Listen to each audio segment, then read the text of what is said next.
kids, we're going to read a story this afternoon. This is called Human Computer, Mary Jackson Engineer, and this is a nonfiction picture book biography, which means it's a true story about someone who really lived.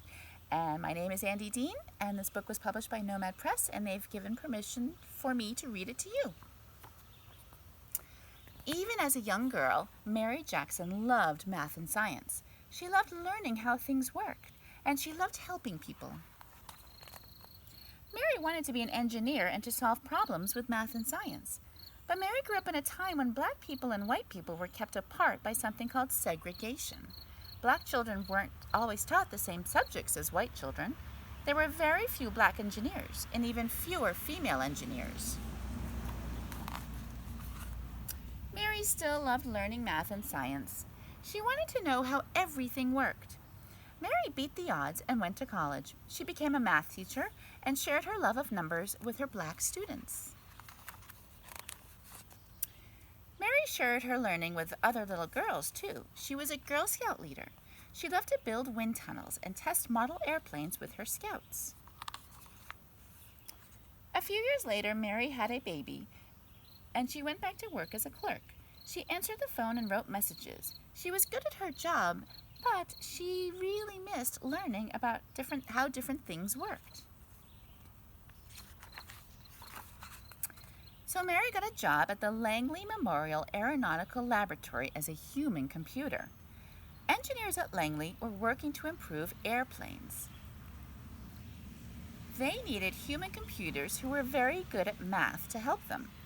Mary was happy to work with numbers again. Mary loved her job, but there was a big problem. Langley was segregated.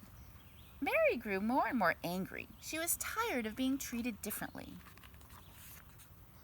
There are many people who thought segregation was wrong. An engineer named Kazimierz Czarnecki asked Mary to come work with him. Kaz thought everyone should all work together, and Mary agreed. She went to work as a computer for engineers who were studying things that traveled at supersonic speed, or faster than the speed of sound. Mary wanted to be an engineer more than ever.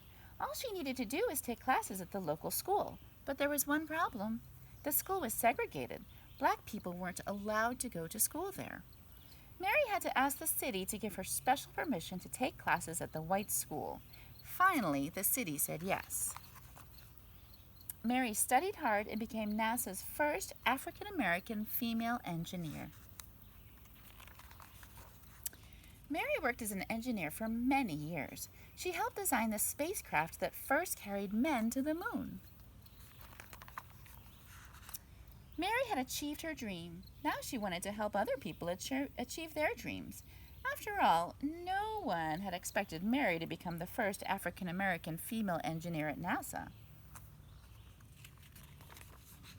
But she knew she wouldn't be the last.